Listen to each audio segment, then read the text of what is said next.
Pembelajaran diferensiasi. Oh, oke.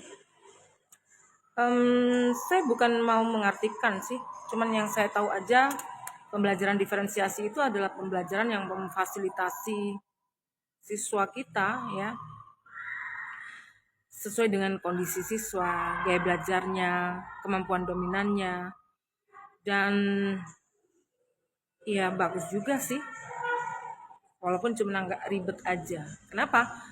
Karena ketika kita sudah mendiagnosis awal siswa-siswi ini, mengelompokkan mereka sesuai dengan gaya belajarnya, bukan sesuai dengan IQ-nya loh ya, tapi sesuai dengan kita kelompokkan minimal lah satu kelas itu gaya belajar kinestetik mungkin, visual mungkin, atau auditori mungkin agak dominan di sana. Jadi kita memfasilitasinya itu agak lebih gampang. Itu menurut saya sih. Tapi ada ahli yang mengatakan bahwa kita nggak usah mengelompokkan siswa berdasarkan gaya belajarnya gitu. Ya sah-sah aja sih. Karena yang saya lakukan seperti itu. Ada kelas yang kalau IQ-nya rata, ada yang di bawah rata-rata, ada yang rata-rata, ada yang di atas rata-rata, bahkan ada yang superior. Mereka jadi satu di kelas. Mungkin hanya gaya belajar mereka itu agak dominan di sana itu kinestetik mungkin. Kemudian kecerdasan dominannya ya yang paling utama itu matematik. Jadi saya menyebutnya ini kelas matematik logis dengan gaya belajar kinestetik. Nah, jadi saya harus bisa memfasilitasi siswa ini sesuai dengan gaya belajar mereka ya. Bagaimana mereka belajar dengan gaya belajar yang kinestetik. Saya harus memfasilitasi satu persatu. Kemudian ketika saya berganti jam lagi, ini ada kelas yang beda. Jadi saya masuk kelas yang dominannya di sini tuh gaya belajarnya visual. Terus kecerdasan dominannya mereka itu linguistik atau bahasa. Jadi ketika saya tanya, adakah yang ikut Olimpiade Matematika? Satu pun gak ada yang menjawab. Karena mereka kecerdasan dominannya ada di bahasa.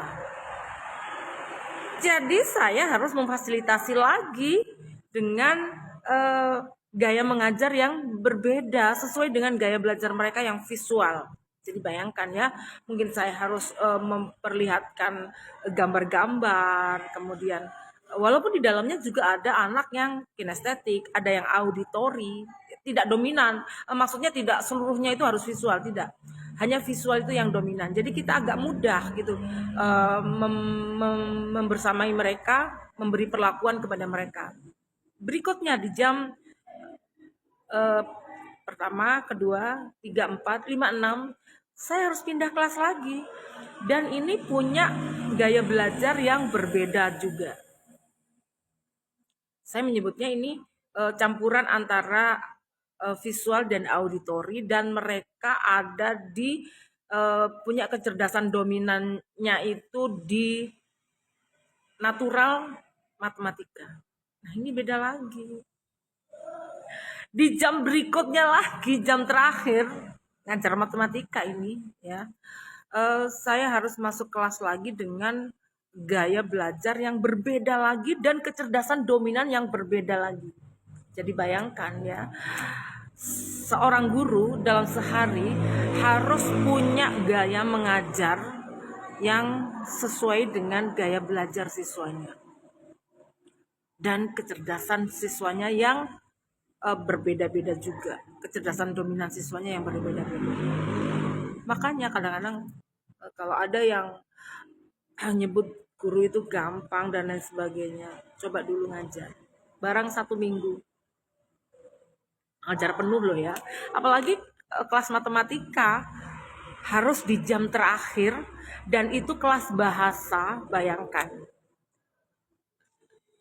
gaya mengajar yang bagaimana lagi yang harus Anda keluarkan, jurus apalagi, tolong beritahu saya, kasih saya ilmunya ya.